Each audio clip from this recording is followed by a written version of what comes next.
Have you ever wondered what it would take for Spider-Man to swing back into the arms of Marvel Studios? Um, Before diving into that, a friendly reminder to subscribe to the channel and give a thumbs up if you enjoy the content. As a lifelong comic book fan, my heart has always belonged to Spider-Man. I remember the thrill of rushing to the store for the latest issue of The Amazing Spider-Man, where each page was a new adventure.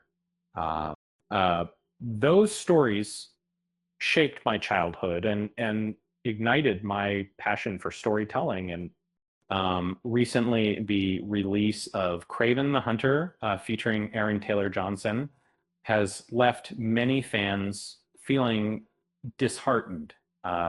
Um, the film's portrayal of Kraven as an animal lover instead of a hunter has sparked disappointment. While it's tough to pinpoint the exact reasons for the film's lackluster reception, it's clear that Sony is at a crossroads with its Spider-Man universe. Rumors are swirling that Sony might consider handing over the Spider-Man franchise. Um, However, simply doing so may not be enough to mend their reputation in superhero genre. Uh, Sony once thrived with Sam Raimi's Spider-Man trilogy, but since then their attempts have often fallen flat, leading to a series of underwhelming films. Um, Even the animated Spider-Verse series hasn't fully restored their standing among fans. The challenges faced by Sony's Spider-Man films date back to their attempts to create a superhero universe. The Andrew Garfield led series had potential, but was bogged down by excessive focus on future spin-offs. Yeah. The ambitious plans for sequels and additional characters crumbled after the disappointing response to The Amazing Spider-Man 2, forcing a collaboration with Marvel for a reboot featuring Tom Holland.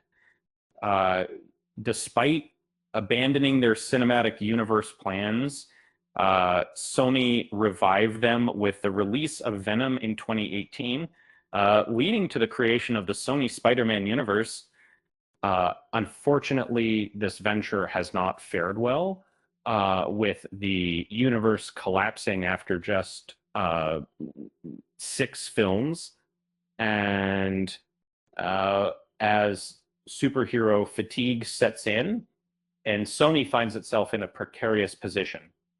Um, the audience appetite for superhero films is waning, and the competition from the MCU and DCEU has made it increasingly difficult for Sony to keep up.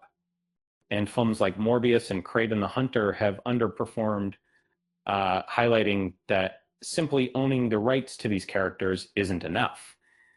And audiences crave depth and quality, um, something Sony has struggled to deliver.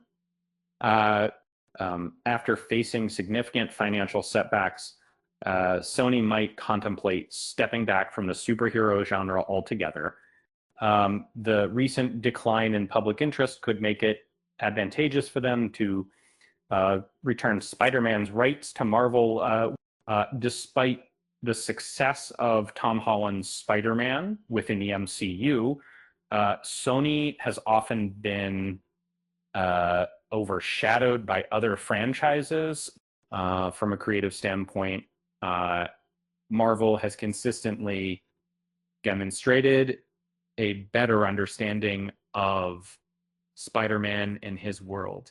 The MCU's Spider-Man trilogy has successfully crafted a compelling narrative that keeps fans eager for more. In contrast, Sony's attempts have often felt disjointed and lacking in vision. If Sony were to return Spider-Man's rights to Marvel, It would not only enhance Tom Holland's films, but also allow Marvel to fully explore the Spider-Man universe without restrictions. Imagine the possibilities if Marvel could freely incorporate characters like Kraven into their storylines. Initially, it seemed unlikely that Sony would ever relinquish Spider-Man's film rights. However, with the superhero landscape rapidly changing, it may be time for Sony to reconsider their position. And remember, why did Spider-Man join the computer class? Because he wanted to improve his web design skills.